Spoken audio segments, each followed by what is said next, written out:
Carta 6. Estas cartas apresentam um conhecimento que as pessoas, ao longo dos séculos, têm desejado obter. Porém, não o receberam porque seu conhecimento científico mundial não era suficiente para capacitá-las a compreender. Foi assim quando estive na Palestina na pessoa de Jesus, expliquei sem cessar a verdade da existência universal de diversas maneiras, mas ninguém entendeu. Como a maioria de vocês deve compreender, não vim neste momento para trazer uma nova religião, um código moral melhor, ou um novo Deus a quem adorar. Também não prego o pensamento positivo, como fazem os seus metafísicos.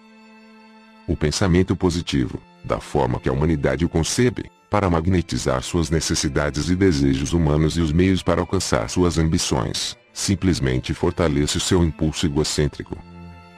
Todas as coisas abençoadas e generosas serão manifestadas em você e em sua vida à medida que você compreenda que o universo inteiro é consciência universal transcendente, tornada visível quando ela toma a forma material através da atividade do ego. O verdadeiro propósito de sua jornada espiritual é o de livrá-lo da escravidão do ego e o de fazer o mais puro contato com a consciência divina. O seu destino final é o de reconhecer a sua onipresença, tanto dentro de você como também em todas as suas atividades diárias. O seu objetivo espiritual supremo é chegar ao momento espiritualmente elevado em que você finalmente compreenderá que sua mente humana e seus desejos são finitos. Portanto, eles nunca poderão levar você à felicidade e à realização que experimentará quando abandonar a sua individualidade e vier à consciência divina pedindo unicamente pelo caminho mais elevado, pela vida mais abundante e pelo verdadeiro propósito espiritual, que você somente pode cumprir em seu estado terreno. Assim, para ajudar você a alcançar este alto ponto de compreensão, detalharei as origens e função do ego. Enquanto contemplo seu mundo, vejo uma dimensão atualmente controlada pela força do ego. Todas as coisas más em sua decadente sociedade atual, em suas enormes cidades sem alma, surgem da força do ego. Essa é a fonte de toda a atividade cruel, mentirosa e pervertida que está atualmente em operação em seu planeta. Essa força controla os meios de comunicação, a TV, as famílias e nações, produz as guerras em todo o planeta, cria um miasma turvo de energias de baixa consciência que as entidades espirituais elevadas percebem e que é por demais horrível de se contemplar. O seu ego está impulsionando você se sua atual consciência está impregnada pelo amor às posses e por uma incapacidade de compartilhar com os demais, planejando modos de se fazer rico à custa dos outros, roubando, não cumprindo com o trabalho conscienciosamente, não dando valor ao dinheiro que recebe, reclamando, resmungando, permitindo-se criticar, ser sarcástico, julgar, rejeitar, denegrir, gerando inimizade, intolerância, ódio, ciúmes, agressão, impulsos violentos, falsidades, relações desonestas e difamação. Seu ego está no controle e você terá dificuldades para deslocar-se através do miasma da consciência egocêntrica para poder ver a realidade. Por esta razão eu venho, por meio destas cartas, para ajudá-lo a compreender exatamente o que está aprisionando você nas suas condições atuais, neste horror que a mente humana não poderia imaginar há um século. Agora passo a explicar mais detalhadamente o ego. No momento de sua concepção, durante o ato sexual, quando a consciência de seu pai se elevou via espinha dorsal até o alto da cabeça e a tensão atingiu seu ponto máximo, a consciência de seu pai tocou brevemente a consciência divina, criando um relâmpago, uma pequena explosão que ele viveu sob a forma do orgasmo, após o que uma injeção de consciência divina infundiu-se em seu sêmen para dar vida ao óvulo de sua mãe. O momento da união com a mulher e a explosão de tensão no homem no momento do orgasmo, reproduz o momento do Big Bang, quando a unidade da consciência pai, mãe explodiu em energias separadas, e tomaram forma as primeiras partículas elétricas, assim como a matéria aleatória. A consciência pai forneceu a energia de atividade e ímpeto, e a consciência mãe forneceu a ligação para dar forma e substância às partículas elétricas. Estes são impulsos primitivos que dão vida e forma ao homem e à mulher. Quero que você compreenda que a criação não é uma criação de matéria impregnada com consciência. A criação é a forma visível dos impulsos originais atraídos e reunidos em formas e entidades individuais, todas expressando facetas e combinações diversas dos impulsos originais, em uma imensidade de maneiras diferentes. Portanto, os impulsos originais são a realidade que seus olhos, ouvidos, olfato e tato dizem ser de matéria sólida. Porém, na realidade são impulsos de consciência individualizados com a finalidade de serem experienciados, compreendidos intelectualmente e emocionalmente apreciados. No momento da concepção, quando o sêmen se une com o óvulo e acontece o acasalamento, os cromossomos de consciência masculina se unem aos cromossomos de consciência feminina. Esta é uma união física da consciência do sêmen de seu pai e da consciência do óvulo de sua mãe, projetada pelo divino. E assim, os cromossomos de consciência masculina e feminina levam gravado o padrão genético do DNA do pai e da mãe. O momento da união física do sêmen e do óvulo é conduzido em 2 níveis de criatividade. A injeção da consciência divina se tornou sua alma corporificada na união da consciência humana do sêmen e do óvulo. O corpo físico foi criado, impulsionado pela consciência pai, mãe, vida, a qual controlou a atividade e a ligação das células conscientes, produzindo o gradual crescimento e desenvolvimento de seu corpo físico, que é realmente a consciência tornada visível em cada nível de seu ser, e nada mais. A alma permaneceu como uma chama inviolada da vida pai-mãe profundamente entrelaçada nos impulsos físicos de atividade, ligação, repulsão. Isso se converteu em sua individualidade e personalidade terrenas. Incorporados nos transcendentes impulsos de vida da consciência divina pai, mãe, esses impulsos de consciência agora se encarregam do processo de criação de sua consciência física e se tornam a força impulsionadora de sua personalidade. Juntos, atividade e ligação trabalham para construir uma célula consciente após outra, segundo as especificações da consciência contida nas moléculas de consciência do DNA. Tanto a personalidade como o corpo são os produtos desses impulsos humanos de atividade, ligação, repulsão.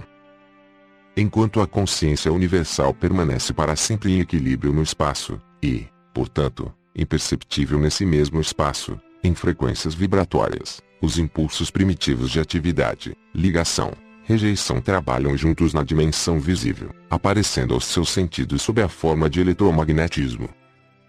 Tanto a consciência universal como a sua alma permanecem inalteradas no silêncio e quietude do equilíbrio no espaço. A criatividade da consciência terrena toma lugar no espaço-tempo e nas frequências vibratórias variáveis da consciência materializada. Assim, você assume a forma viva e continua a existir em 2 dimensões, uma invisível, a consciência divina, a outra, visível, é tudo que o ser humano vivo pode sentir ou compreender, até que o desenvolvimento espiritual eleve as frequências vibratórias de sua consciência humana até o plano espiritual e um vislumbre de entendimento entre em sua consciência terrena. Enquanto este processo de iluminação gradual continua, a consciência humana elevada trabalha então conscientemente, tanto na dimensão invisível quanto na visível. Quanto mais elevadas são as frequências vibratórias da consciência individualizada, mais elevadas e perfeitas são as formas criadas na mente. Quanto mais baixas são as frequências de vibração, mais separadas da perfeição universal do amor são as formas criadas na mente individualizada, totalmente possuída pelo impulso do ego. O ego controla o desenvolvimento do feto desde o momento da união do sêmen com o óvulo. O novo pequeno ser torna-se de imediato eu que sente satisfação e insatisfação no útero, dependendo da sensação de conforto ou mal-estar e do que ocorre à mãe. Quando você nasceu, ao ser separado do conforto do útero que o guardava, seus instintos de sobrevivência, impregnados com o profundo conhecimento original do ser criado existente em cada célula viva de seu corpo, o levaram a respirar e o tornaram consciente de um vazio e de uma perda emocional, que você sentiu como um vazio físico e uma necessidade de nutrição física. E assim nasceu o choro de seu ego. Quando chorava, sua mãe lhe dava de mamar, o que era profundamente satisfatório, tanto física como emocionalmente. Quando suas necessidades eram plenamente satisfeitas, podia voltar a um estado de equilíbrio no sono. Quando você despertava desse equilíbrio, sentia uma sensação de insegurança. O equilíbrio estava agora dividido em conhecimento mental e emocional. Você recordava que sua mãe e seu leite representavam a satisfação da necessidade de segurança, e assim você chorava de novo. Então as suas necessidades eram satisfeitas novamente. Assim se desenvolveram os seus impulsos do ego. Você às vezes chorava, e humanamente decidiam que ainda não era hora de alimentá-lo, deixando-o chorar durante algum tempo. Isso trouxe para você a consciência de que as necessidades nem sempre eram satisfeitas de imediato e que havia necessidade de se adaptar. Você escolhia a raiva e chorava com mais força, ou escolhia a aceitação. Sua escolha de reação dependia das características do impulso do ego gravadas em sua consciência ao nascer. Nenhuma das formas de impulso do ego deve ser condenada ou julgada. Elas são o resultado natural do fator criativo do ego, que assegura a individualidade. Como expliquei em minha última carta, o ego é o guardião da individualidade. Se você não tivesse sido infundido com esse impulso para chorar pelo que deseja para ser feliz, ou de recusar o que o entristece, você estaria à beira da não existência. Se não saísse correndo ou pedisse ajuda quando estivesse em perigo, poderia morrer. Se não tivesse chorado, exigindo alimento, ao nascer, poderia ter morrido de fome. Se não tivesse acolhido com prazer o leite ao mamar, se aninhando afetuosamente a sua mãe, talvez nunca tivesse desenvolvido uma carinhosa proximidade e ligação com ela. Sem o impulso do ego não haveria criação, nem individualidade, nem satisfação das necessidades, nem proteção, nem respostas calorosas e nem amor humano. Sem o impulso do ego não haveria autodefesa, nem autoproteção, nem sobrevivência. Por outro lado, o impulso do ego, o eu primário do indivíduo, está gravado somente com a necessidade de autossatisfação e de sobrevivência. Durante a infância, o eu do ego é governado pelo que você gosta e pelo que não gosta, pelos desejos, pela recusa do que não quer e pelos hábitos formados na constante repetição dos sentimentos. Os maus hábitos se estruturam sob a forma de respostas inaceitáveis do ego às experiências pessoais e ao ambiente, e são gravados no inconsciente, ou no subconsciente, onde permanecem ocultos. Eles surgem em padrões repetitivos de comportamento, quando a memória de circunstâncias e modos de comportamento anteriores, inconscientemente, trazem-nos à mente. Então, a mente subconsciente e a mente consciente começam a trabalhar juntas para desenvolver a personalidade. Grande parte do comportamento se torna comportamento condicionado e é muito difícil de mudar. Quando a pessoa está inconscientemente programada com fortes hábitos egocêntricos de pensamento e comportamento, e encontra dificuldade para viver com os outros em harmonia, essa pessoa dirige-se a um psicólogo para que a ajude a desvendar a complexidade de seus problemas mentais, emocionais. A dor e o sofrimento que surgem da concordância ignorante com os impulsos do ego persistirão, até que minha verdade da existência seja plenamente compreendida e os princípios geradores da vida tornem-se um guia consistente dos hábitos de pensamento e de respostas às experiências da vida. A Igreja descreve esta dificuldade humana como tentação de Satanás. Não se trata disso. Este é um processo natural causado por reações incontroladas diante da vida, provocadas pelos impulsos do ego, cujo único propósito é o de trazer felicidade e contentamento individual, satisfação da necessidade, ou intimidade, independência, segurança, paz. Tudo direcionado para a sobrevivência. Deve entender-se que não há nada de mal no impulso do ego. Ele é o instrumento necessário da criação. É o indivíduo por si mesmo quem provoca os desequilíbrios na vida, ao dar ao impulso do ego o pleno controle de sua personalidade, sem pensar ou ter consideração por outras pessoas. Isso também não deve ser julgado, nem criticado, uma vez que a pessoa que está possuída pelo impulso de seu ego não conhece outra maneira de pensar ou de operar dentro da dimensão terrena. A criança nada sabe sobre o autocontrole além daquilo que os seus pais e mestres da escola ensinam para ela. Portanto, os erros que comete ao responder perante a vida com os seus altos e baixos só podem ser aceitos com bom ânimo pelos pais e mestres, uma vez que a criança não tem compreensão do que está impulsionando. Se ela quer algo, o quer imediatamente e se pergunta por que não pode tê-lo. Não há nada mais em sua mente do que isso. Ela vê algo de que gosta, e o quer. É cruel dizer a uma criança bruscamente, não pode tê-lo. Isso insulta e agride seu sistema inteiro. Desde a mais precoce infância, O processo de educação da criança deve iniciar-se com lógica e confiança, afirmando seu direito de sentir-se seguro em seu ambiente. Seu sentido de segurança deve ser desenvolvido pela explicação da maneira correta de expressar os seus desejos. É o amor, e não a irritação ou a raiva, que deve escolher as palavras que expliquem à criança por que não pode ter o que quer. A criança escutará a mensagem quando for dada com amor. Quando for dada com impaciência, provocará seus impulsos do ego mais profundos e começará a assumir a forma de ressentimento, aberto ou oculto, ou um sentimento de frustração profundamente arraigado, que fere o ego, reduzindo o sentido natural de valor próprio da criança. Uma criança necessita possuir este sentido natural de valor pessoal que não deve ser subjugado ou destruído. É necessário que os pais e os mestres sinalizem à criança, muito claramente, que as outras pessoas do mundo também têm necessidades, seus direitos sobre suas posses, seus desejos de paz e prazer. Ninguém, criança ou adulto, tem o direito de perturbar outra pessoa com a finalidade de obter a sua própria satisfação. Se uma criança bate em outra e isso a faz chorar, é natural que a criança agredida, pelo impulso de seu ego, queira reagir de volta. Ela está programada para defender-se do outro. Isso requer que pais e mestres ensinem às crianças que a vingança em conflitos somente o aumenta, trazendo mais dor para cada criança e, por esta razão, a vingança não tem sentido algum. O melhor é optar pelo riso e contornar a situação. E em lugar de permitir que continue na mente a irritação e a dor, é melhor levar o problema à consciência divina em oração, pedir que a dor seja removida de sua consciência, e buscar um modo de reconciliação. É necessário também ensinar a criança a tirar tempo para compreender que ela e a outra criança são igualmente nascidos do momento divino.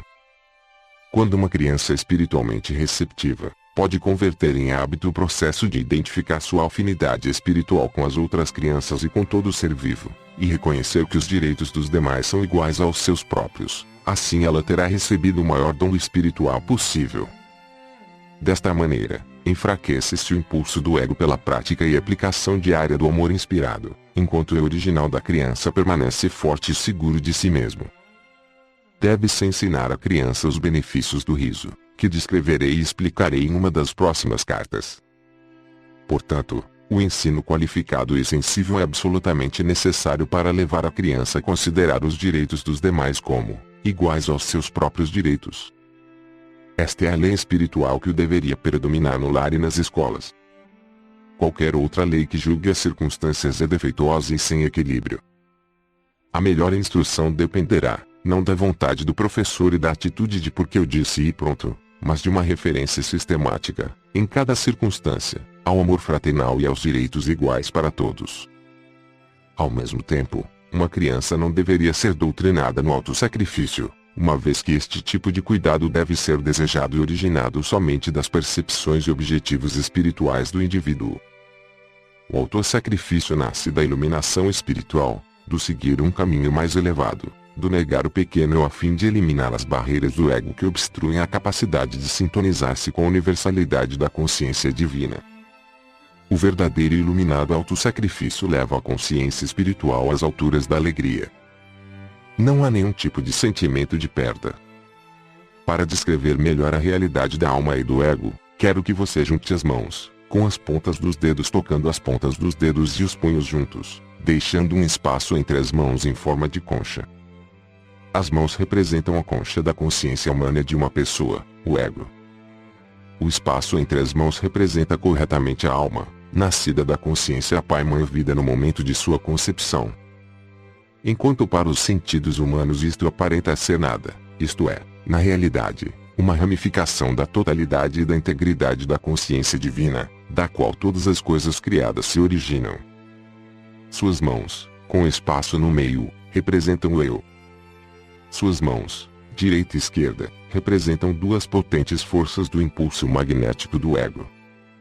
Elas representam as forças de ligação, rejeição, mas ao mesmo tempo, elas são a representação das energias físicas que a ciência conhece como magnetismo, ligação e repulsão. Agora, a partir da sua mão esquerda, dobre a mão direita fechando-a e visualize que a utiliza para conseguir o que quer da vida.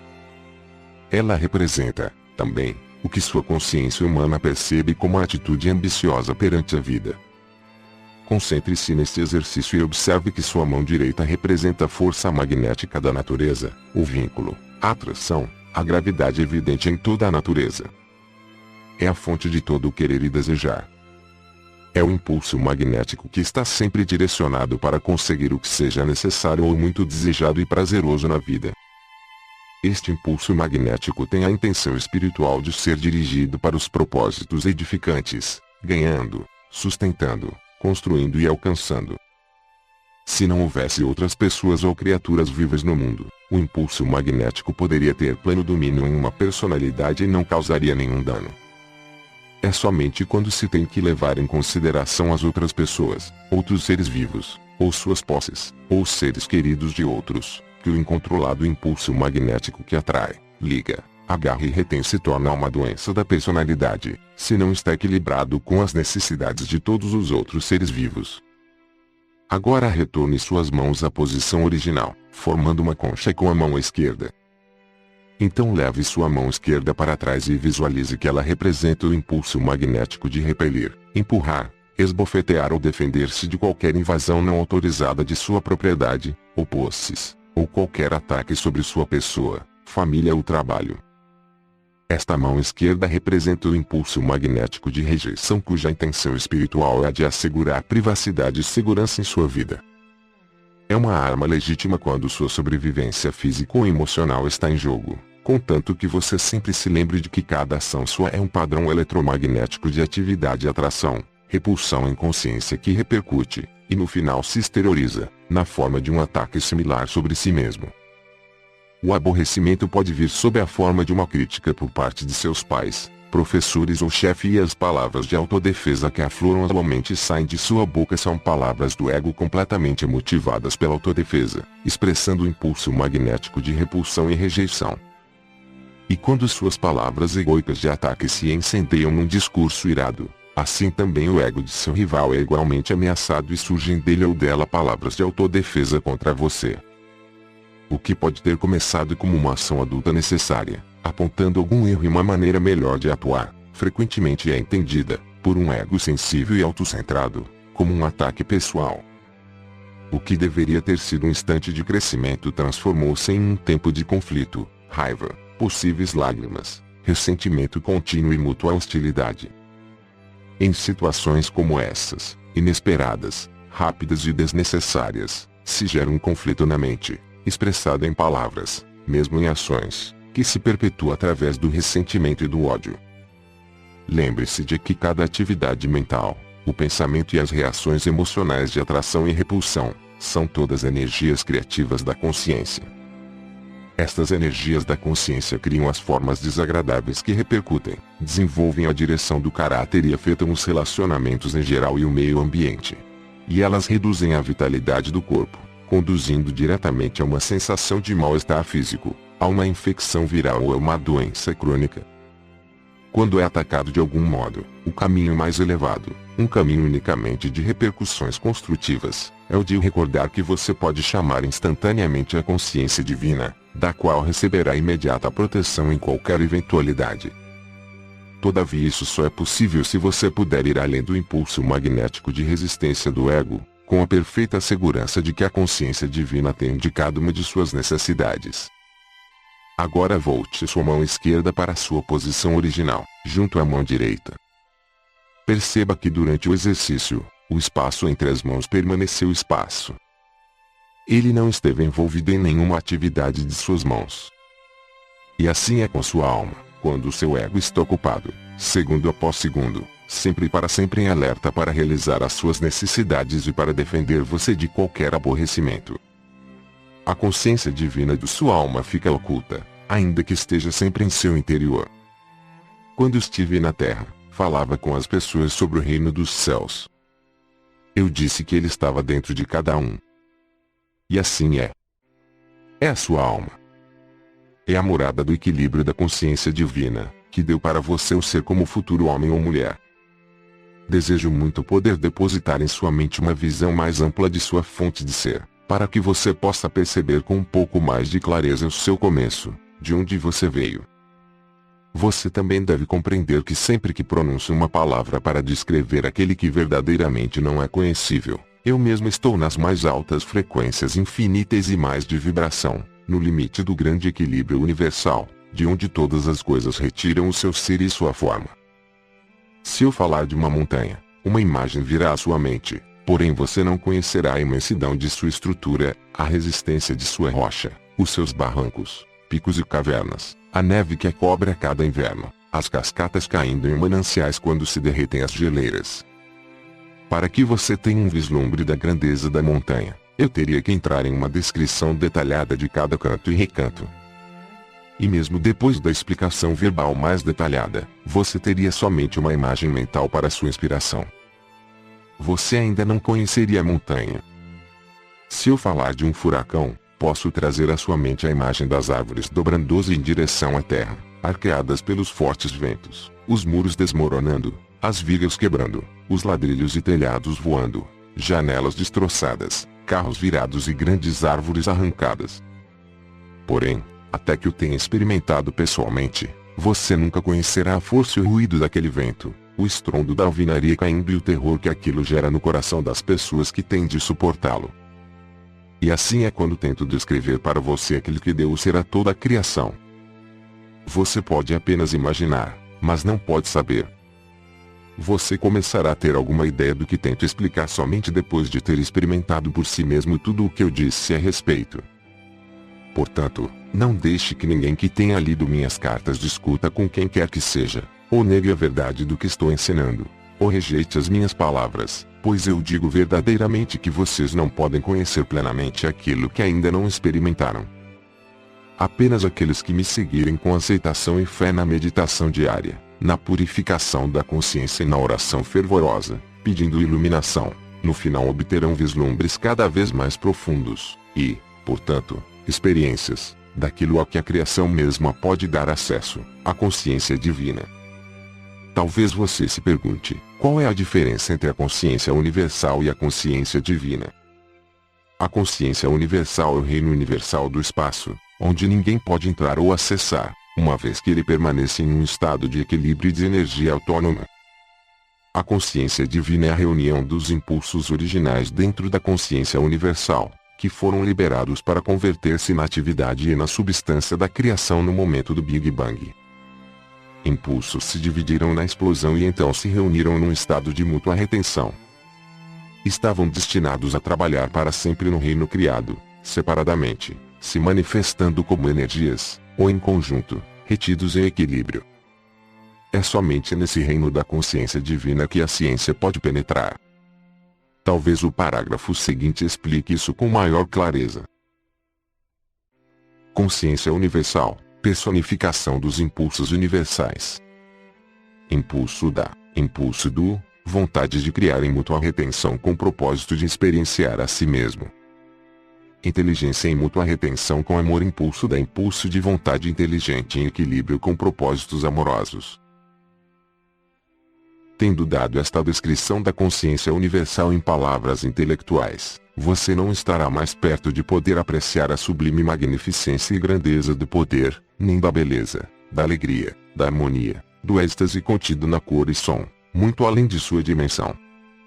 Somente em nós, que ascendamos nas frequências vibratórias de consciência até os portais ou limites do equilíbrio da consciência universal, é que experimentamos e podemos irradiar, sem desejar realizá-lo, o êxtase da autoconsciência do verdadeiro potencial, a maravilhosa alegria da realização pessoal sem levantar um dedo. Uso este último termo como uma metáfora, uma vez que, mesmo mantendo a minha individualidade, sou ativo apenas em consciência e já não sou, de nenhum modo, físico. Não tenho sido desde a minha contínua ascensão espiritual em outras dimensões, depois de minha morte na cruz. Talvez você se pergunte como é possível que impulsos universais tão enormes estejam em um estado de equilíbrio. Eles estão em um estado de igualdade e mútua retenção. O impulso do amor atrai e nutre, sustentando e mantendo sob controle a vontade criativa e ativa. Só posso explicar este fenômeno usando estes termos simples. Se colocar a palma de uma mão em cima da palma da outra, com as pontas dos dedos de cada mão tocando o pulso da outra mão, e tentar separá-las, ao mesmo tempo que as mantém firmemente apoiadas uma sobre a outra, terá alguma ideia do significado de equilíbrio ou retenção mútua. Além disso, você deve compreender que ainda que as mãos estejam aparentemente expressando um fenômeno físico, na realidade são governadas e expressam impulsos que se originam em seu cérebro. Seu cérebro pode ser o veículo para expressar ideias conscientes, impulsos, mas, na verdade, o impulso é a realidade de todo movimento de todo tipo, e não o cérebro físico, que é simplesmente um instrumento de expressão de tais impulsos. Tenho trazido a você apenas uma narração intelectual da consciência universal. Como posso descrever para você o poder latente, a magnificência da reverência, o êxtase, a felicidade radiante, o absoluto estado de satisfação, paz e harmonia de seu ser? Ainda que você possa contemplar e compreender que desta imensidão de consciência o universo inteiro tomou vida e forma, você não poderia perceber mais que um elétron da vasta, incomensurável e alegre realidade que é a consciência universal.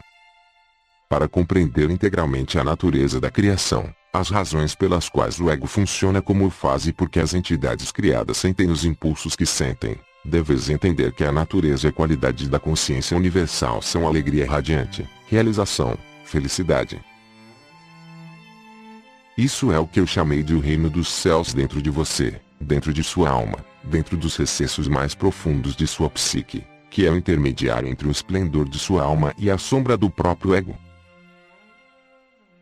Voltar a esse estado transcendente de glória, beleza, felicidade e harmonia do ser é o anseio mais profundo de sua alma. Esse anseio constante, essa recordação inata e inconsciente de equilíbrio e paz, felicidade e harmonia é o que impulsiona o ego, através da psique, a manipular o ambiente em seu favor. Seu firme propósito é o de trazer você de volta ao estado original de glorioso êxtase, do qual se formou sua alma, seu ser e sua forma. Porém, o ego pode conquistar a alegria e prazer desejados somente por meio dos dois impulsos magnéticos, emocionais de ligação, rejeição, que são apenas impulsos materializados para dar a você a sua individualidade.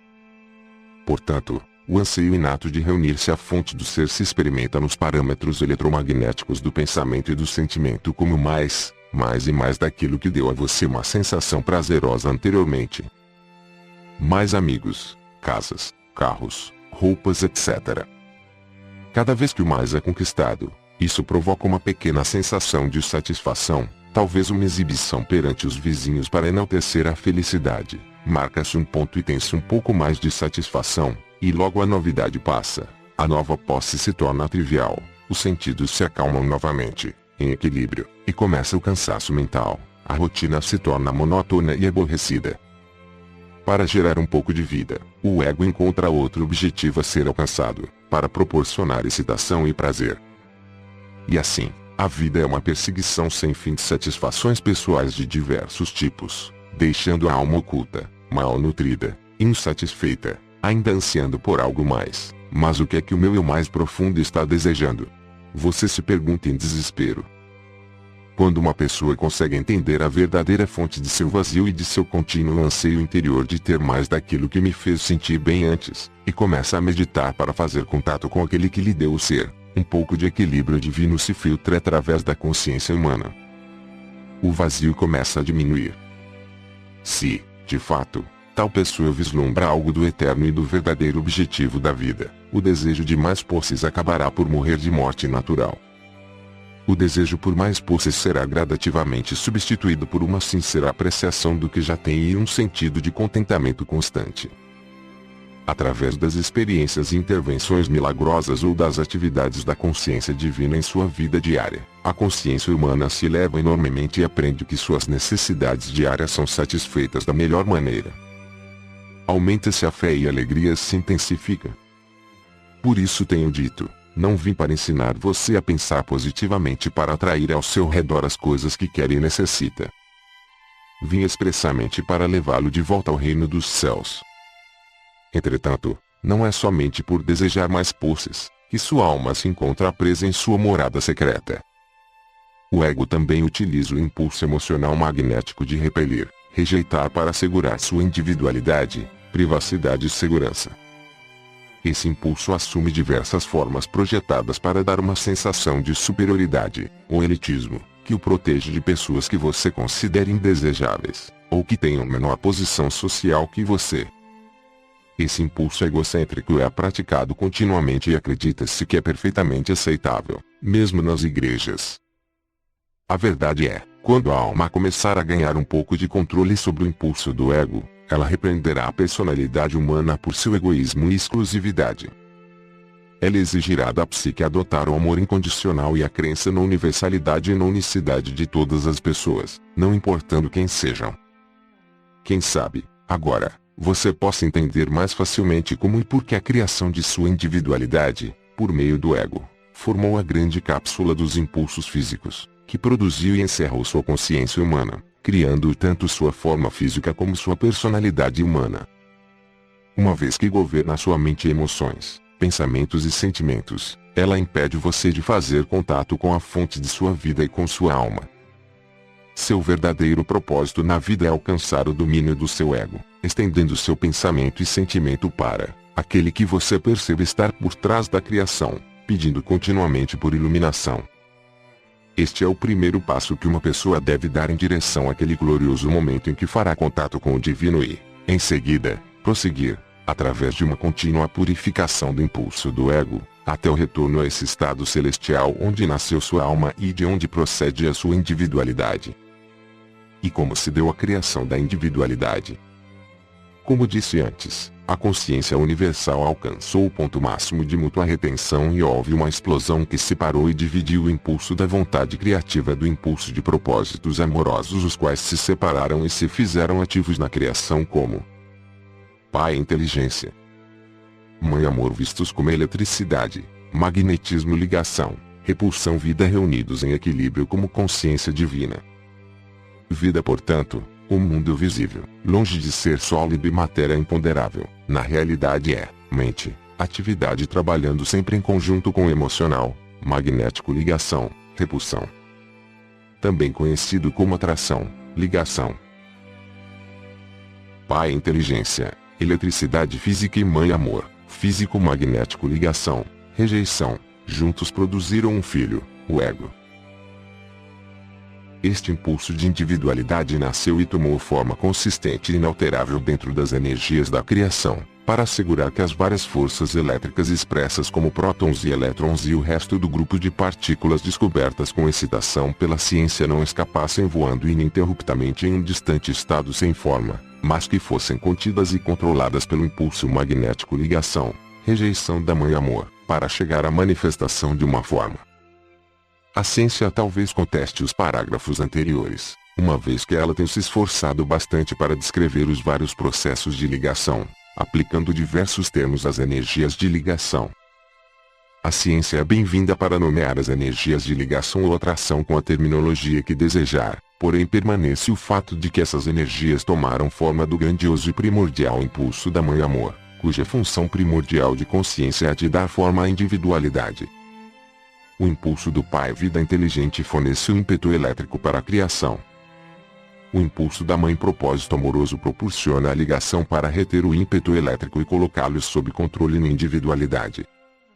O impulso da Mãe Propósito Amoroso proporciona também o impulso Repulsão, rejeição para assegurar a sobrevivência da individualidade. Este é o processo da criação. A ciência só pode se aproximar da criação como espectadora. Ainda que seus embaixadores sejam humanos e experimentem a vida neles mesmos, a mente humana somente pode observar o que foi criado. Não se pode entrar nos processos íntimos da criação, ocultos na matéria e nos campos mais básicos de energia. A ciência nunca será capaz de apontar o fator motivador X, a partir do qual surgem as energias que controlam a criação da forma individual. Porém, o que a ciência tem a dizer sobre a criação tem pouca importância para você como indivíduo. A ciência não mudará nem um pouco seu estilo de vida, sua saúde, seu ambiente, seus sentimentos pessoais e conquistas. O que você precisa saber, e o que vim expressamente explicar, é como escapar do impulso egoísta possessivo protetor que foi dado a você pelo ego, para assegurar sua individualidade e sobrevivência e sua aspiração inata para retornar à alegria e felicidade da qual surgiu a vida de toda a criação. Esta é a razão pela qual vim originalmente à Terra e por que venho neste momento, para fazer algo que nenhum cientista jamais poderá fazer para você, ajudar sua alma a emergir dos confins de seu impulso egocêntrico e lançá-la em um novo programa de vida para os seus pensamentos e emoções, que expressará diretamente a vida da consciência Pai-Mãe que foi injetada em você e em toda a humanidade no momento da concepção. Em virtude do próprio ego possuir o ímpeto elétrico da atividade, criatividade, e os impulsos magnéticos emocionais de ligação, rejeição, o que quer que nasça do impulso do ego através de seus pensamentos, sentimentos e ações estará carregado de vida física eletromagnética que reproduzirá formas de vida idênticas, que serão finalmente materializadas na vida do ego criador. Essas formas criadas não se manifestam apenas como experiências, mas também perturbam o funcionamento dos processos físicos do seu criador e são a origem dos desconfortos físicos, dos vírus ou das doenças. Assim, é causa de grande alegria quando a alma emerge da consciência humana é encapsulada pelo ego, pois a consciência espiritual ascendente criará as condições harmoniosas e vivificantes que ela guarda na consciência. Por outro lado, é causa de tristeza quando a consciência humana está submetida ao controle do ego, produzindo aborrecimentos e atribulações nas experiências da vida e na condição física em si.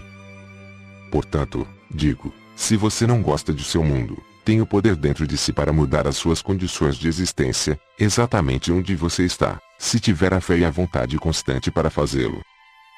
Repito de outra maneira para ganhar sua atenção, se você continuar no nível atual de pensamento e funcionamento humano, somente experimentará seu nível atual de existência humana. Você será obrigado a trabalhar duramente por uma vida mesquinha, marcada por inúmeros problemas, tais como pobreza, saúde precária e vícios, imobilizado pelo medo desmoralizante e exposto a ataques mal intencionados de todo tipo. Suas condições atuais o sobrecarregarão até que você compreenda como mudá-las. Esta é a sua oportunidade de ouro para assumir as rédeas de sua vida como nunca o fez antes, tomando o controle de seus pensamentos e emoções, seus impulsos elétricos e magnéticos, que são o molde de suas experiências futuras. Pois você é como um ceramista que possui argila e diariamente molda vasilhas e utensílios para seu uso. A consciência é a argila, a substância com a qual você cria a sua vida, e cada condição relacionada a ela. Você, sozinho, molda a sua vida na forma que ela tem. Através de seus pensamentos você pode mudar seu futuro pessoal, se levar em conta as minhas palavras, compreender suas verdadeiras origens, acreditar nelas e utilizar este conhecimento em sua rotina diária. Você pode afetar seu ambiente, seu lar, sua família, seu trabalho, as pessoas com as quais se relaciona, assim como também as plantas, os animais e o clima. O que você mantiver firmemente em sua mente é o que exteriorizará. Portanto, é crucial para o seu desenvolvimento espiritual e para o seu desenvolvimento pessoal humano que compreenda plenamente tudo o que estou tentando ensinar a você. Não pense que estas cartas do que apresento são demasiado difíceis de compreender, passando em seguida para uma maneira mais fácil de encontrar a felicidade. Creia-me, não há verdade nem caminho mais fácil para encontrar o equilíbrio e a felicidade que você procura, porque minhas palavras descrevem a verdade universal da existência e da vida, com a qual você está atualmente construindo ou destruindo sua vida. Ao mesmo tempo, você pode ter certeza de que nunca poderá criar novas condições para você mesmo até descobrir por que e como criou condições negativas e destrutivas no passado. Tudo que você vive neste momento foi criado e colocado em movimento com pensamentos, palavras e ações no passado. De modo que não se ressinta com suas circunstâncias atuais, uma vez que você mesmo as criou. Seja sensato. Leia estas cartas e dedique toda a sua força e vontade para descobrir os meios que você usou no passado, em sua ignorância, para estragar a sua vida. Em seguida, tome as medidas necessárias para purificar a sua consciência. Talvez você se pergunte, por que devo purificar a minha consciência? Eu digo, você nunca semearia um campo de milho sem primeiro arar a terra e usar o maquinário para plainá-la e espalhar o fertilizante. Se por ignorância você semear entre as ervas daninhas, em solo cheio de torrões ou deixar de colocar o fertilizante, sua colheita será escassa e desigual. É a mesma coisa quando você mistura em seu terreno pensamentos egoístas e vive exclusivamente do seu conhecimento, força e vontade humanos. Você fica limitado em tudo o que faz. E, inconscientemente, você cria circunstâncias que limitarão a colheita de seus esforços. No momento em que você perceber de onde realmente veio, busque o poder sobre o qual pode se apoiar para que possa realizar todas as coisas em sua vida, e tome medidas urgentes para limpar as ervas daninhas, e assim, purificando o solo de sua consciência, atrairá o poder que impregnará e fará prosperar as suas experiências e atividades diárias. Poderíamos dizer que o poder é seu fertilizante, porém isto seria totalmente impreciso e falso. O fertilizante é um alimento químico inanimado para as plantas, enquanto que o poder que você pode extrair através da meditação diária é a vida que irá revigorar todo o seu ser, sua vida e mesmo as suas plantas, os tijolos de sua casa e suas instalações, muito além do que você acredita hoje. As pessoas que empregam toda a sua força de vontade para viver esta verdade veem os frutos inegáveis em suas vidas e, ao vê-los, sua fé e determinação aumentam. Assim, entram em um círculo de bênçãos e ficam surpresas ao constatar que outras pessoas possam resistir a esta verdade e que escolham ficar fora da harmonia terrena e espiritual da qual é possível viver. Se você estiver preparado para ouvir, ponderar e para meditar nas páginas seguintes, começará a compreender o que esteve oculto desde o início da criação. Purificando a consciência. Enquanto você faz todo o trabalho necessário para a purificação mental, emocional, utilize minhas palavras das páginas anteriores que descrevem aquele que trouxe você e todo mundo para a existência visível, e construa um estado de consciência e contato com a sua poderosa consciência divina.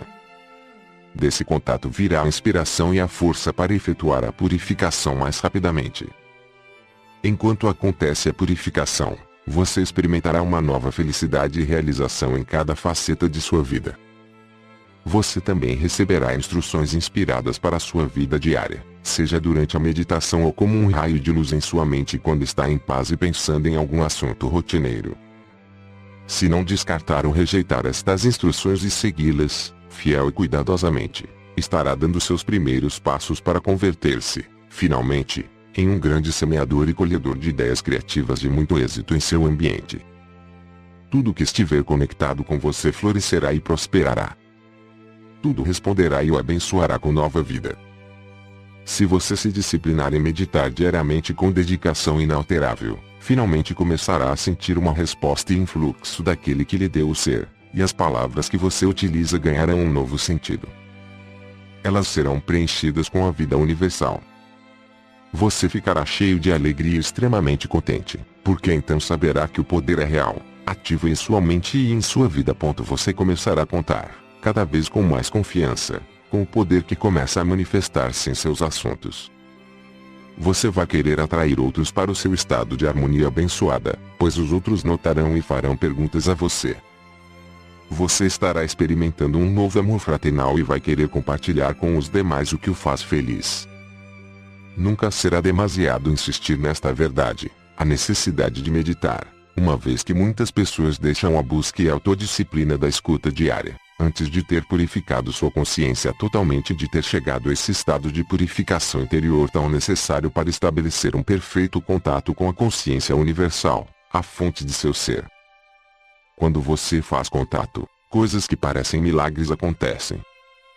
Isto é o poder universal começando a tomar forma e se desenvolver em sua alma, corpo, mente, coração e circunstâncias de vida. Eu digo a verdade, você pode confiar em minhas palavras sem reservas. Se você perseverar, chegará o momento em que realmente sentirá o contato e saberá que o fez. Então terá alcançado o momento mais crucial em seu desenvolvimento espiritual, humano. Durante algumas horas, muitas almas se sentem elevadas e alegres, antes que as preocupações diárias se intrometam em suas mentes e elas racionalizem a experiência, explicando em termos humanos. Não faça isso, pois perderá o que foi dado a você. Você atrasará em grande medida seu progresso espiritual.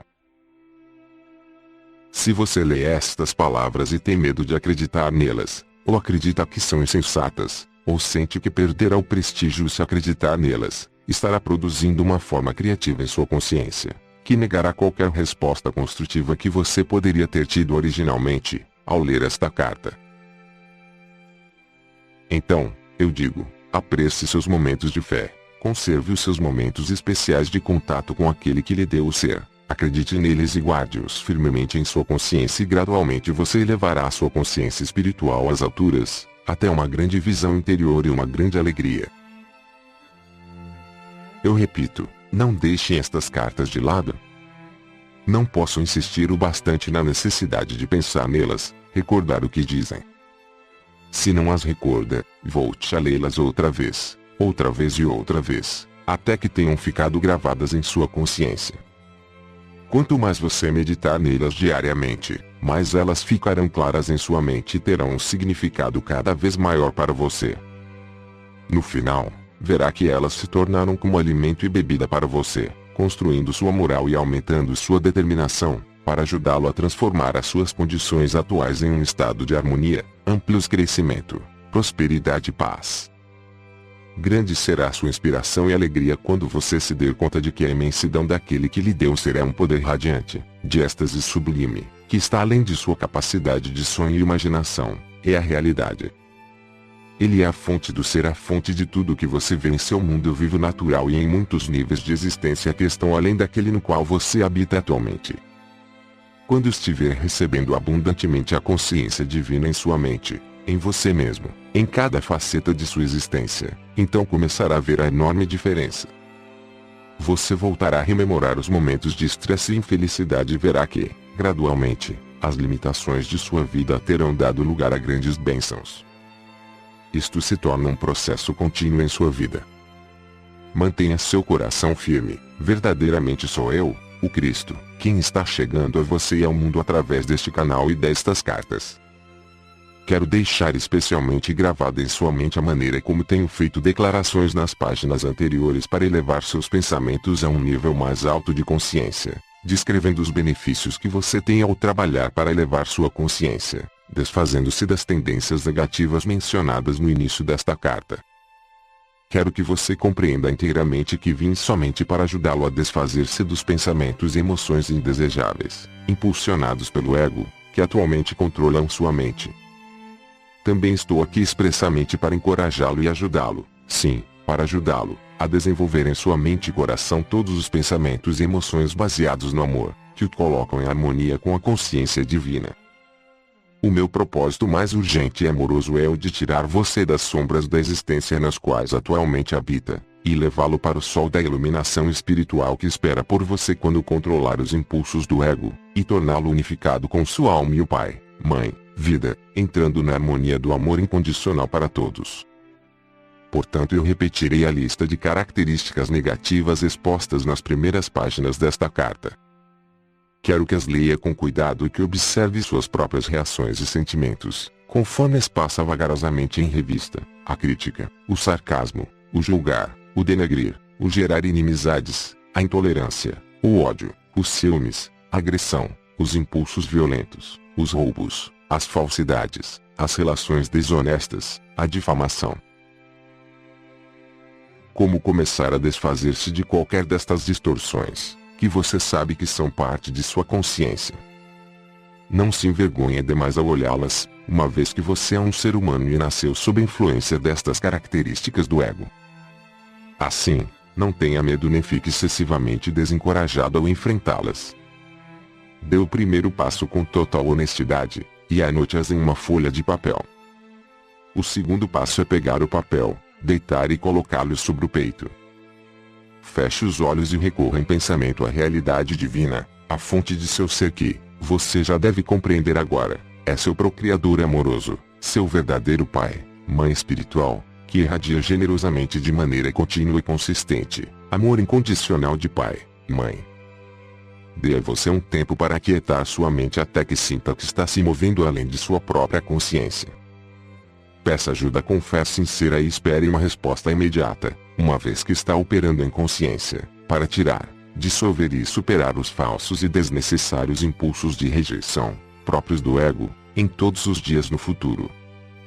Com emoção, deixe claro ao seu Pai espiritual ou realidade divina, e portanto para você mesmo, que já não quer mais estas atitudes negativas egocêntricas em sua consciência.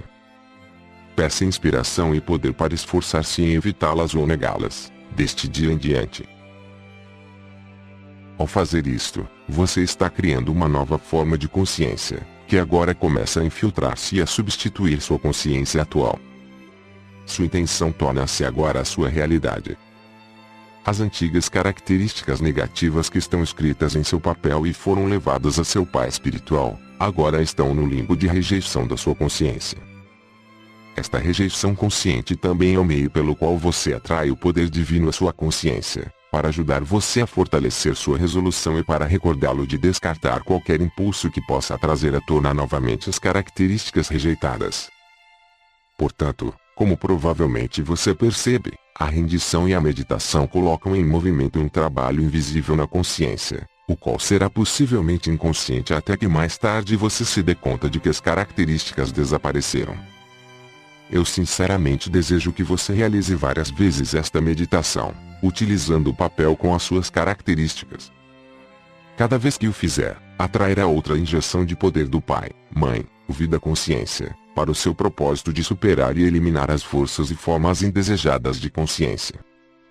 Quando estas se dissolverem, não mais atrairão para suas circunstâncias de vida as sombras negativas e infelizes que antes o atormentavam. Você estará percorrendo um caminho mais elevado, que o conduzirá à liberdade. À medida que você progride, perceberá pequenas faltas de consciência em sua mente e coração, que antes nunca pareceram ser erradas. Quando isso acontecer, deve passar pelo mesmo procedimento de anotá-las e levá-las com toda a fé ao seu Pai espiritual.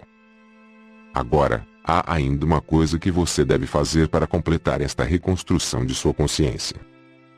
Em lugar de crítica, sarcasmo, julgamento, rejeição, calúnia, inimizade, intolerância, ódio, ciúmes, agressão, impulsos violentos, roubos, falsidades, relações desonestas e difamação, deve escrever em um papel, se possível em letras douradas, para dar um sentido de beleza e brilho aos atributos, às qualidades brilhantes da consciência divina que deseja possuir e expressar no futuro.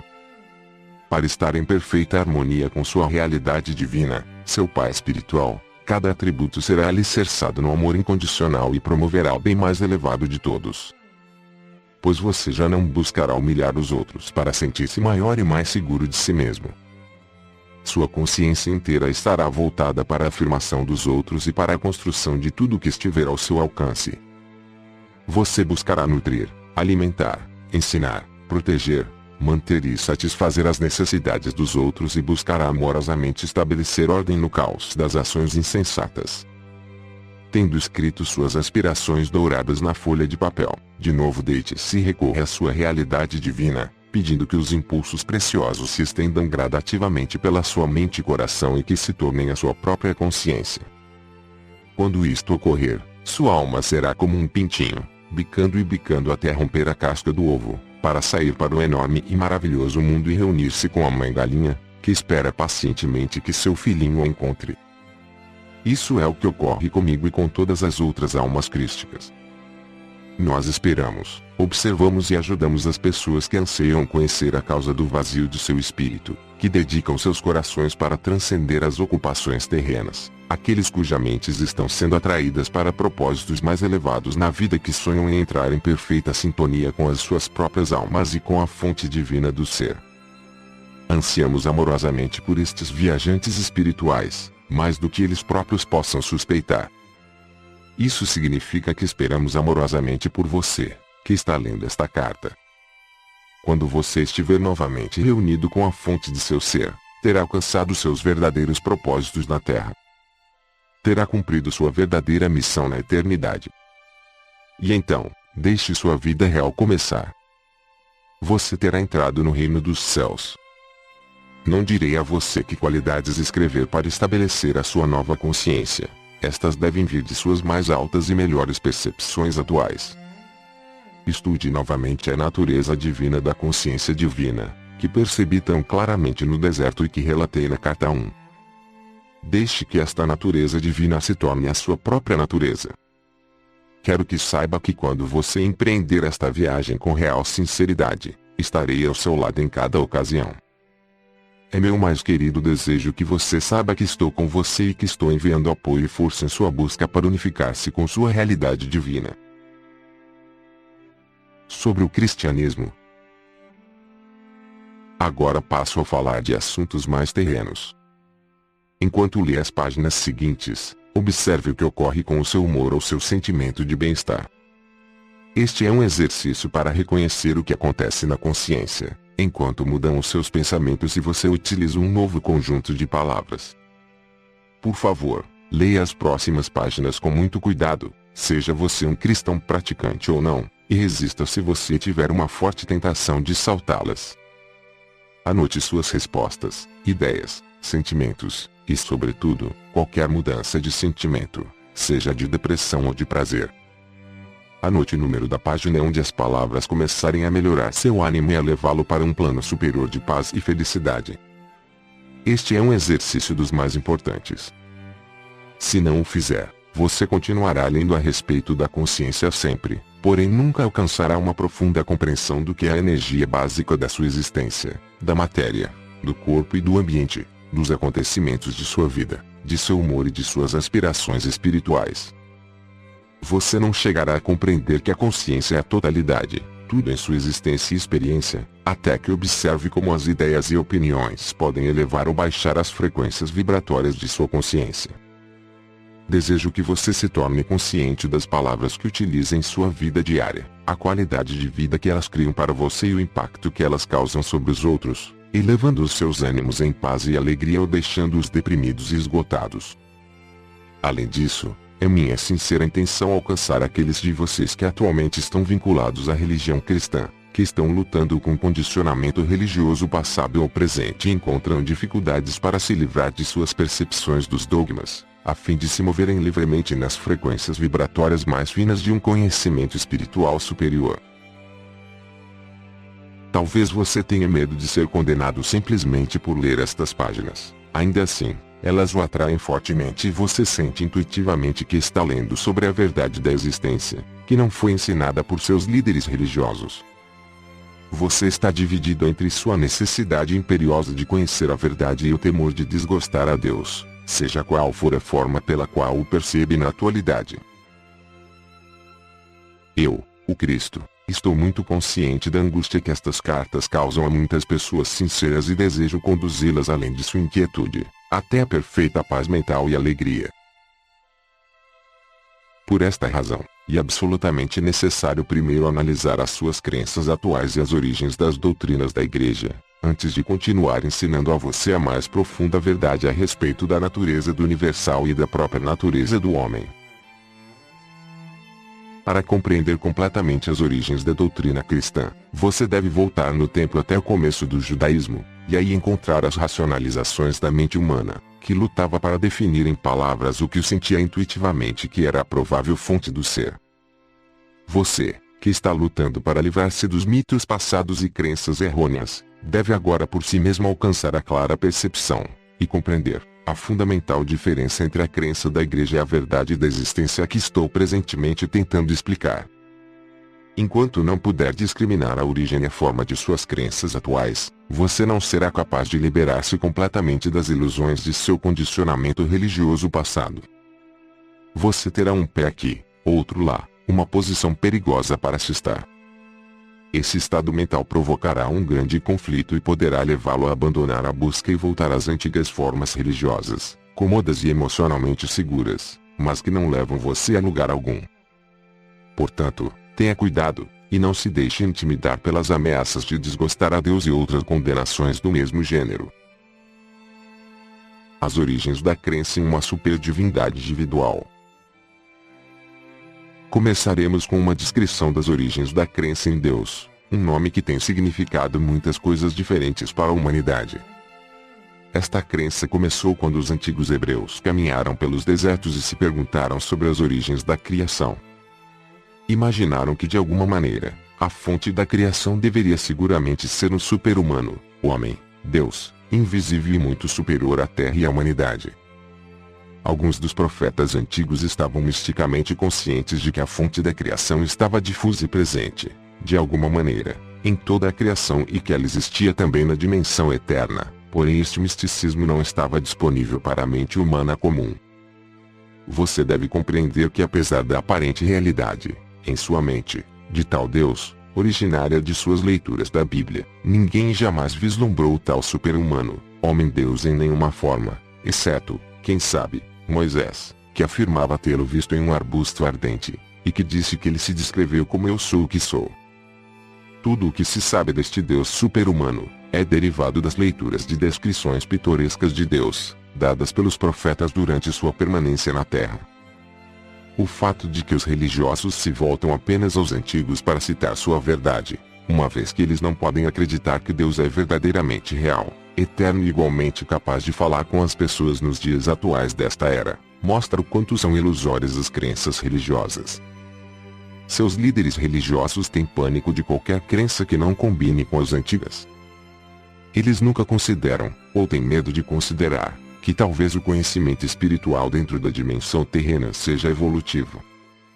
Quero que você veja que um tecido de crenças, uma mescla de racionalizações e crenças, foi forjada para criar uma rede de segurança mental, emocional com a qual é possível envolver e prender as mentes e os corações das pessoas.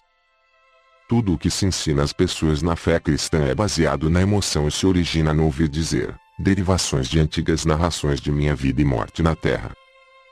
Mesmo assim, acredita-se nelas fanaticamente. Os cristãos aprendem que Deus é amor, e é consciente de seus pecados. Deus castiga, disciplina, premia os bons e envia desgraça aos maus. Esta é uma exata descrição da atividade da consciência humana. Os cristãos aprendem que eu, o Cristo, na pessoa de Jesus morri pelos pecados do mundo.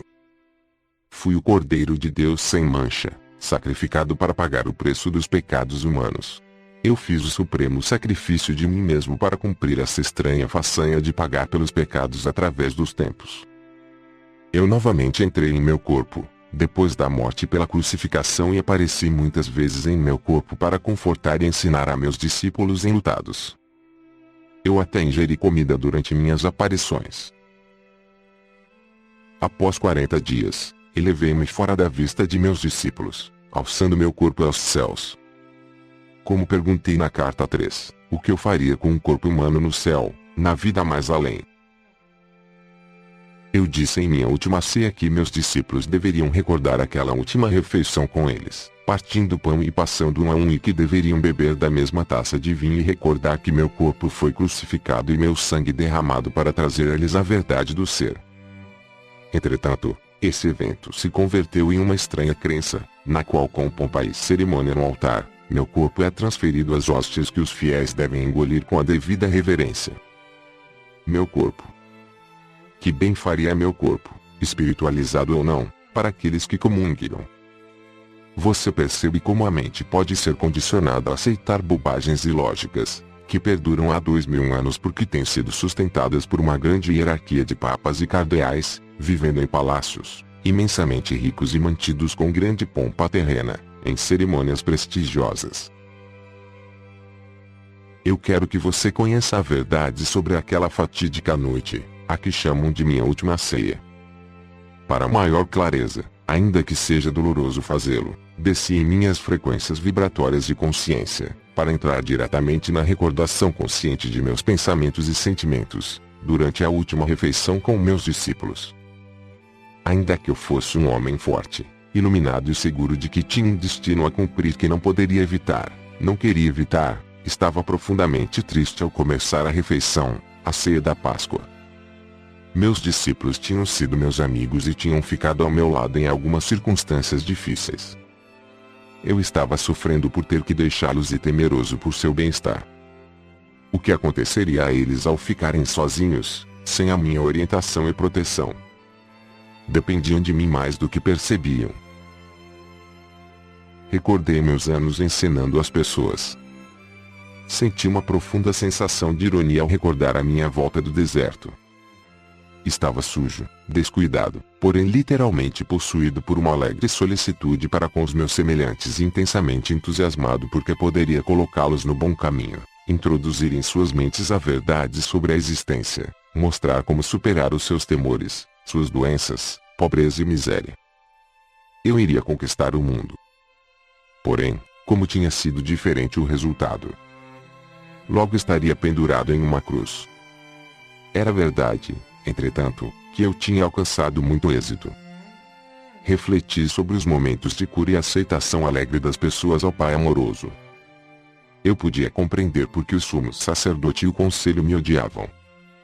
Ao invés de medo, castigo e sacrifício de animais, eu tinha trazido às pessoas a realidade do Pai, amor, provando isso pela cura de casos terminais. Voltei minha atenção aos meus discípulos, que estavam falando entre si enquanto comiam. Eles permaneciam inconscientes do desafio que me aguardava, minha crucificação. Embora eu os tivesse avisado várias vezes, negaram-se a aceitar minhas palavras como verdade. Pensaram que eu começava a ter medo do sumo sacerdote e se perguntavam por quê. Eu já havia conseguido sair de situações ameaçadoras antes. Como era costume na Páscoa, falavam das circunstâncias da fuga dos israelitas para o Egito. João, que tinha uma forte imaginação, fazia um relato vívido de Moisés reunindo os israelitas e dizendo que finalmente iriam deixar o Egito, escapando da escravidão para a liberdade no deserto. Por esta razão, Moisés se dirigiu ao responsável de cada família, para que matasse um cordeiro sem mancha e com um punhado de ervas, marcasse com sangue a porta de sua casa. Moisés disse que anjos viriam voando à noite, atravessando o Egito, matando os primogênitos de todos os egípcios e o seu gado, deixando somente os primogênitos dos israelitas, que seriam salvos pelas marcas de sangue em suas portas. Enquanto os escutava, vendo seus sorrisos e sinais de aprovação para aquele maravilhoso acontecimento, me dei conta, angustiado, de que pouco haviam realmente compreendido de minha descrição do Pai Celestial. Ouvi as palavras de João sobre sangue, sangue, sangue, sangue do cordeiro sem mancha, sangue nas marcas das portas, sangue das crianças e do gado egípcios. Como sempre, me espantei com os séculos de preocupação judia com o sangue e brevemente recordei que Abraão esteve mesmo disposto a matar o seu único filho, com a intenção de oferecê-lo em sacrifício, porque acreditava que Deus tinha dito a ele para fazê-lo.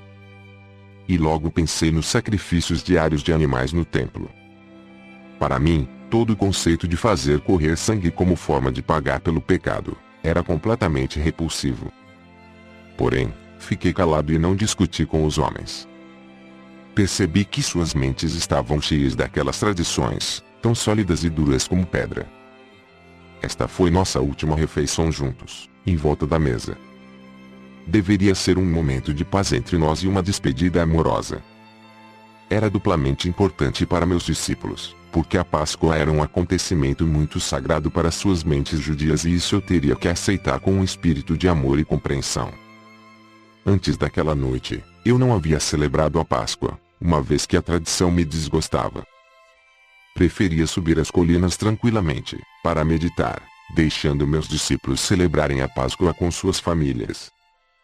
Por causa daquele hábito, eles não estranharam meu silêncio no momento. Eu estava meio recostado, meio sentado, incapaz de relaxar como costumava fazer, tenso, contraído, compassivamente caloroso para com meus discípulos, ainda que aborrecido com eles. Perguntava-me como poderia deixar para estes seguidores sonolentos e confusos, um sinal efetivo como recordação, algum ritual que trouxesse de volta às suas mentes confusas, tudo o que eu estava tentando ensinar. Eu queria sacudi-los e tirá-los daquela fixação pelo sangue. Enquanto escutava a conversa sobre Moisés e seus atos milagrosos, me ocorreu que se eles estavam tão preocupados com sangue, então eu daria sangue a eles, para que se lembrassem de mim. Inclinei-me sobre a mesa, peguei o pão e parti em vários pedaços, dizendo bruscamente, eu sou como seu cordeiro pascal. Distribuam este pão entre vocês e peguem cada um a sua parte, comam e façam isto em minha honra, por ter trazido a vocês a única verdade que o mundo já ouviu. Deixem que este pão seja o símbolo de meu corpo, que está a ponto de ser maltratado na cruz. Pararam de conversar e olharam para mim. Vamos, comam, eu disse. Comem um sonho. Silenciosamente tomaram um pedaço de pão, passaram-no aos outros e todos comeram a sua parte. Então peguei uma grande taça de vinho e disse para beberem e passarem aos outros. Este vinho é o símbolo de meu sangue. Eu vim para dar a vocês a verdade. A verdade sobre Deus, a verdade sobre a vida. Porém, eu fui rejeitado. Meu sangue correrá por vocês. Novamente, em silêncio, beberam da taça e a passaram entre si.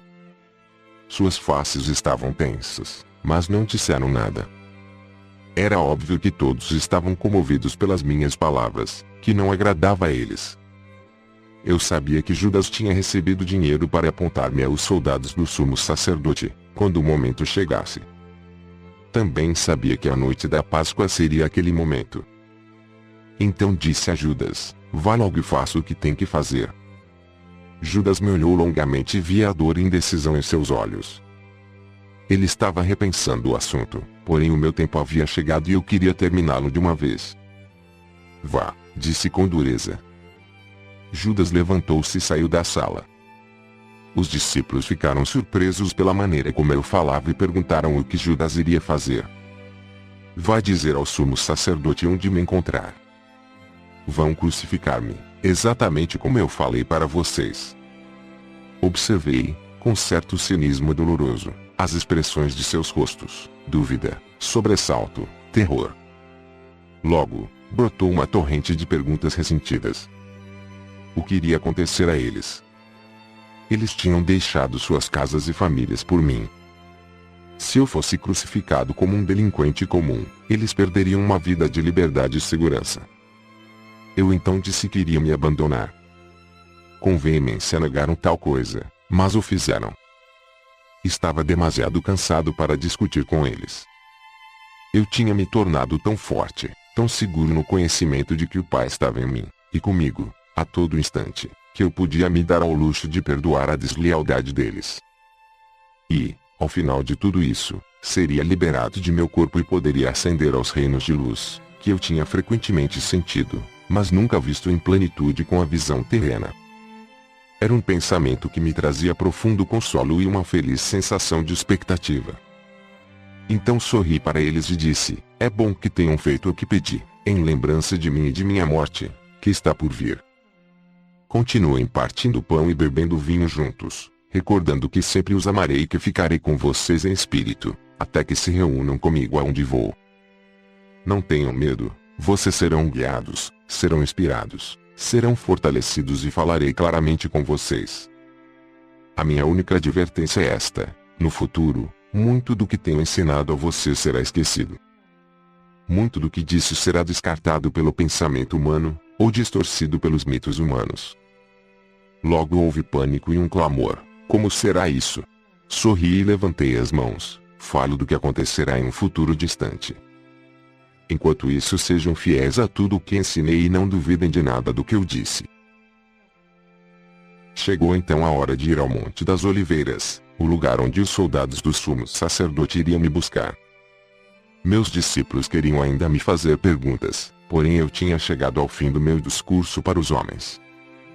Eu apenas desejava preparar-me, em total silêncio, para minha aprovação, entrando em espírito em um estado de segura e consistente sintonia e comunicação com o Pai. Caminhamos para o jardim e me retirei para a minha rocha preferida. Sentei-me protegido do vento e envolvi-me na túnica. Fechei os olhos e pouco a pouco senti que entrava em uma grande serenidade de espírito e um poderoso silêncio. Logo, o poder em si desceu, tomando minha mente e meu coração. Preencheu-me com tal amor supremo que eu soube que estava sendo apoiado, sustentado no amor e que poderia manter meu amor por todos, não importando o que me acontecesse. Isso era tudo o que importava no momento em que minha hora havia chegado. Essa é a verdade por trás do partir o pão e beber o vinho em minha honra, de minha vida e meus ensinamentos. E como você que está lendo esta carta sabe, tudo o que meu Pai me revelou em minha última noite na Terra, se cumpriu. Como eu falava do Pai, do Filho e do Espírito Santo, a Igreja decidiu no Concílio de Nicéia que eu me referia a 3 pessoas em uma. Consequentemente, As pessoas rezam ao Pai para pedir benefícios, imploram ao Espírito Santo para que os instrua espiritualmente e rezam ao Filho para salvá-los de seus pecados. Você pode ver o quanto as crenças são terrestres e humanamente concebidas. Graças ao sentimentalismo e à promessa de uma viagem gratuita ao céu nos calcanhares do Salvador, as crenças tornaram-se uma estrutura religiosa humanamente concebida para consagrar o império da Igreja dentro dos impérios terrenos: Roma, Áustria, Espanha. As crenças foram o pretexto para a tortura sistemática, a morte na fogueira e a execução dos dissidentes. Elas também inspiraram as guerras entre nações. Porém, a percepção espiritual e a criatividade também surgiram de algumas dessas crenças e contribuíram muito para a existência nestes 2 milênios.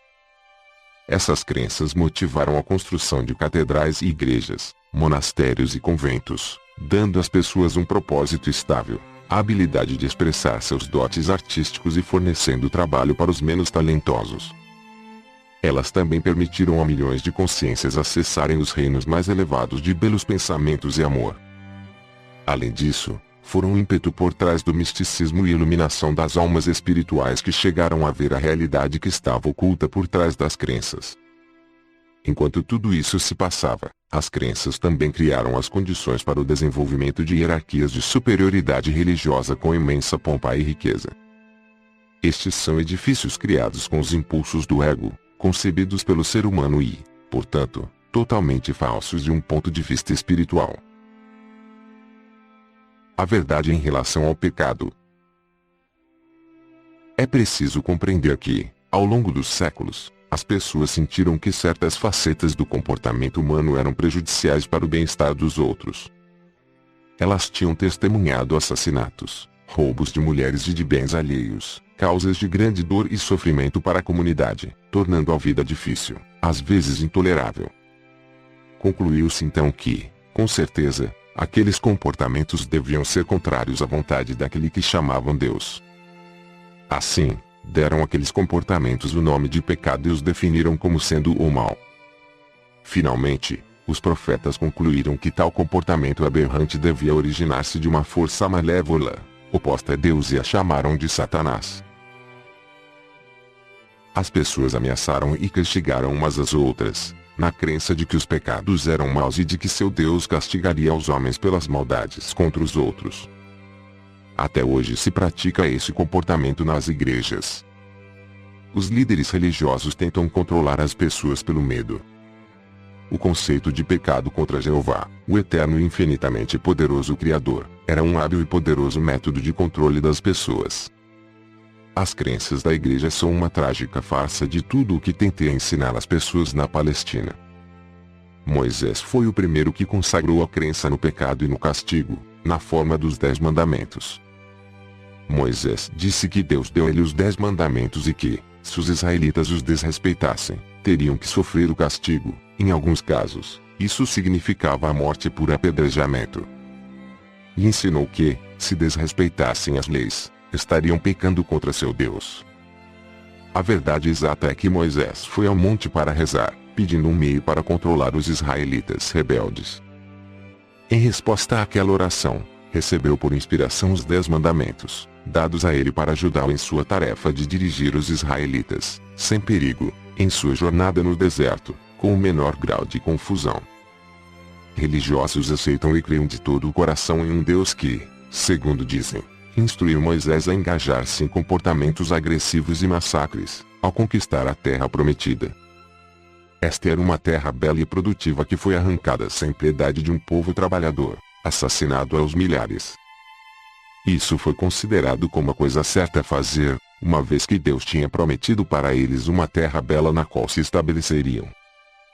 Até hoje, os religiosos creem que, como Deus falou com Moisés, deve ter sido Deus quem decretou o derramamento de sangue. Em sua Bíblia, muitas descrições semelhantes e horrendas sobre guerra e derramamento de sangue são consideradas permissíveis, justas e corretas, porque se acreditou que Deus ordenou a eles ir para a guerra contra os gentios. Você pode perceber na história dos judeus o desenfreado impulso do ego, no qual inclusive Deus é usado para isentá-los de toda a responsabilidade. No momento de exaltação do próprio poder, tornou-se permissível e justo ignorar os 10 mandamentos e realizar um extermínio em massa. Eles acreditavam não estar cometendo nenhum pecado, pois o massacre tinha sido ordenado por Deus. Que Deus? Você pode perceber por que era necessário que eu nascesse na Palestina e vivesse entre os judeus, em um esforço para ajudá-los a ver que as suas crenças e práticas tradicionais eram totalmente contrárias à natureza da consciência divina, que verdadeiramente havia dado a eles o ser. Através dos séculos, os homens lutam com o conceito de pecado.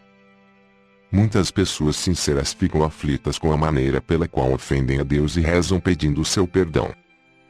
Há muito tempo, sacrificavam um sem número de animais no templo de Jerusalém para apaziguar a Deus, na esperança de escapar das consequências de seus pecados. Desde aquela época, inumeráveis livros foram escritos sobre o tema, expressando pesar e horror por ver o estado da alma dos homens, indicando a mudança de comportamento pelo açoitamento com o chicote, para torturar a carne e fazê-la pagar pela maldade de pensamento, palavra ou ato. Muitos desses livros foram aplaudidos pelos cristãos em toda a Europa e guardados em arquivos de instituições religiosas. Esses livros prendem as pessoas à antiga personagem de Jesus, pregando a salvação do homem do castigo de seus pecados, por meio de minha morte na cruz. Como já expliquei, estas crenças são fisicamente impossíveis e contrárias aos fatos da criação. Nenhuma divindade superior exige o pagamento pelos pecados. Este é um conceito inteiramente humano e pagão. Qualquer tipo de derramamento de sangue, com o propósito de realizar ritos religiosos, é paganismo. O que a Igreja Cristã tem apresentado aos seus seguidores é uma versão glorificada do paganismo. Quando as pessoas tornam outras infelizes, de um modo ou de outro, estão criando seu próprio futuro em retorno. Não como retribuição, mas como uma atividade consciente de criação. Portanto, é uma questão de urgência combater fortemente estas crenças no pecado e na salvação por minha morte na cruz, e a substituição, pela compreensão espiritual que está sendo fornecida a você nestas cartas. Antes de abandonar o assunto de doutrinas religiosas, quero deixar claro que, através dos tempos, alguns buscadores espirituais na Igreja Cristã purificaram suficientemente sua consciência para adquirirem uma forte consciência do poder que eles chamam Deus, e acabaram por reconhecer que a Igreja não ensina a fonte do ser. Porém, somente uns poucos evoluíram espiritualmente o suficiente para irem além dos parâmetros das crenças religiosas e sentirem o influxo do poder, uma vez que a grande maioria das pessoas só pode conceber a verdade por meio de uma terminologia terrena. Eu, o Cristo, tenho que dizer que até este momento, nenhum dos santos nem sequer vislumbrou a realidade da criação e a verdade por trás do comportamento humano, como eu estou apresentando agora para você. Sem dúvida chegou o momento em que deve ser dita a verdade sobre o pecado e o comportamento humano, e o que as pessoas estão presentemente fazendo ao mundo e a si mesmas, com a condição de que você tenha abandonado completamente os mitos seculares da doutrina religiosa e esteja agora ansioso, receptivo e de boa vontade, abrindo completamente seu coração às realidades da existência. Se não for assim, então o que tenho a dizer não terá nenhum sentido para você. Acredite-me, você não pode misturar as suas velhas crenças religiosas com a verdade da existência.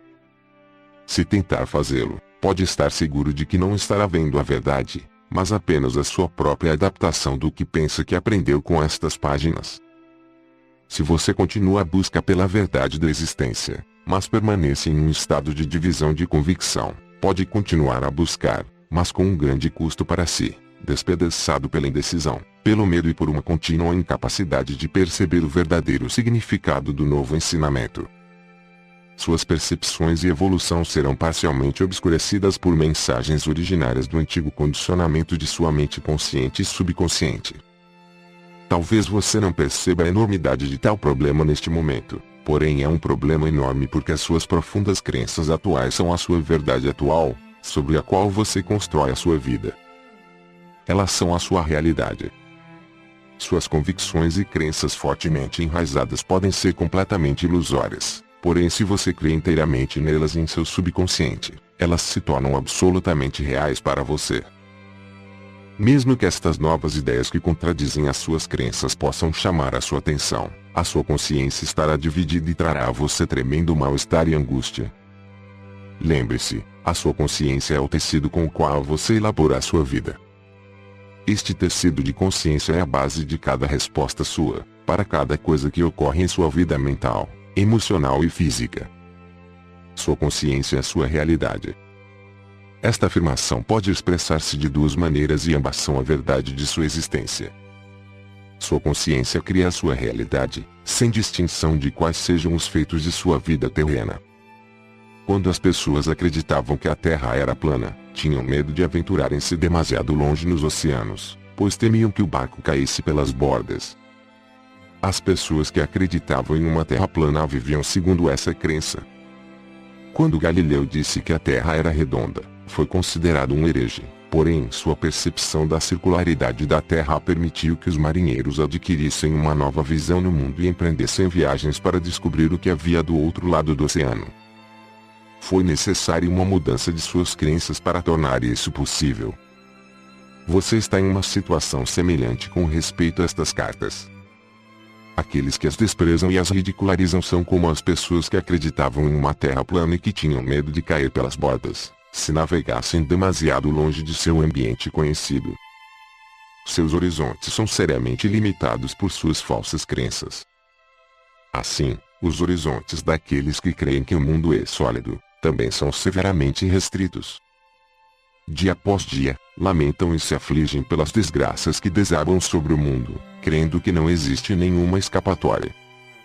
Porém, as pessoas que puderem captar e dar as boas-vindas à verdade da consciência que atualmente estou apresentando ao mundo serão como aqueles que perceberam que poderiam viajar sem limites pelos oceanos, em todas as direções, com a condição de que tivessem a vontade de empreender tal viagem. Portanto, seu estado de consciência é o que você deve considerar como o mais importante em sua vida. Não as suas relações, posses ou posição na vida. Cuide de sua consciência e todas as bênçãos, em todos os aspectos de sua vida, virão a você. Por meio de sua consciência, você se alimenta de amor, harmonia, alegria e beleza interior, até em um beco de um bairro pobre.